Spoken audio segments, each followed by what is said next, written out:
अशा लोकांनी त्यांना माहिती होतं की हा व्यक्ती पुढे जाऊन आपले जे पुढे काम आहे त्यांना उघड करणार आहे,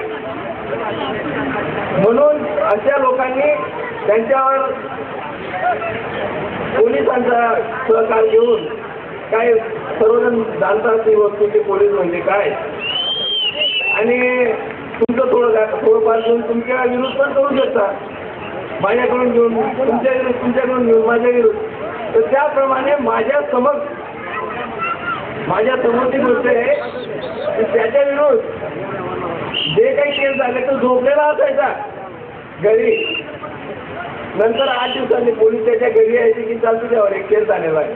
त्याला माहिती नाही कोणता केस आहे काय आहे. नंतर तो फर्यादी ज्यावेळेस त्याला मी सोडून आणलेलं आहे तर नंतर त्याला त्या फर्यादीला भेटलो, तू विलासा ओळखतो का? नाही. मग तू केस कसं काय केला? म्हणजे मला पैसे भेटायचे म्हणून केला. तो विलास समोर आणि त्याच्या समोरच तो व्यक्ती स्टेटमेंट देतो. असं याच्यावरून आपल्याला एक आयडिया येईल की लोक कशा रीतीने कुणाला फसवण्याचं कामं करतात.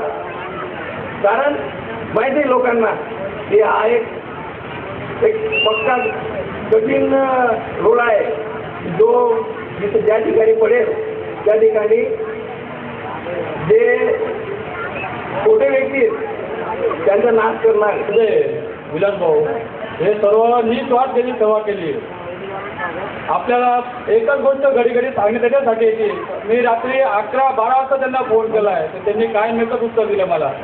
काही नाही, मी आज थोडा पोलिटिकलमध्ये मित्राचं काम आहे इतकं पटवून येतो. त्याच्यानंतर बहुतेक वेळी फोन केला पण त्यांनी इतकं सांगितलं का चला कोणाला रक्ताची गरज आहे तर मी दवाखान्यामध्ये रक्तदान केंद्रामध्ये. तुम्ही 10 तारखेला 19 उमेदवार आहे टोटल, 19 का 20 उमेदवार. त्याच्यामध्ये तुम्ही फक्त एक 16 नंबर जे शिट्टी निशाण आहे 10 तारीखला ते तुम्ही विसरू नका. आणि महानगरपालिकेने सुविधा चालू केलेली आहे तर सकाळी एक कचऱ्याची गाडी येऊन उभी राहते. ती कचऱ्याची गाडी साईडला गल्लीमध्ये उभी राहते, एक व्यक्ती शिट्टी मारत जातो.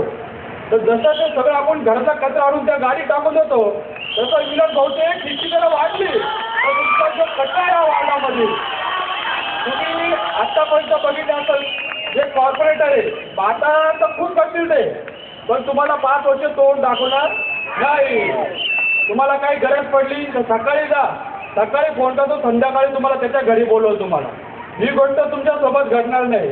तर जो कचरा आहे वार्डामध्ये आपला तो कचरा फक्त आपल्याला नेऊन तिथं टाकायचा आणि 16 नंबरचं जे क्रमांक आहे शिट्टीचं विलास भाऊचं त्याच्यात तुम्हाला फक्त शिक्का मारायचा. इतकंच फक्त जाणव. आणि जे आता जे झालेलं जनता जागृत आहे. आता नाही का आम्ही सांगू तर तुम्ही करशाल, असं नाही का कोणी सांगाल का या भाऊने सांगितलं म्हणून तुम्ही मारा. पण तुम्ही बघा का कोणता व्यक्ती तुमच्या कामाचा आहे त्या हिशोबाने तुम्ही फक्त शिक्के मारा. आणि तुम्हाला फक्त एकच शिक्का मारायचा आहे, बटन एकच बटन 16 नंबर दाबा आणि रजिस्टर करा. आणि ते 10 तारीखला असं नाही का मग एक शिट्टीवर मारल्यानंतर 2 मी दुसरीकडे पुढं मारू ते नाही. एक आणि एकच चालवा म्हणजे निस्वार्थपणे आपला भाऊ पुढे येईल आणि तुमच्या कामं होतील. इतकं म्हणून मी माझं भाषण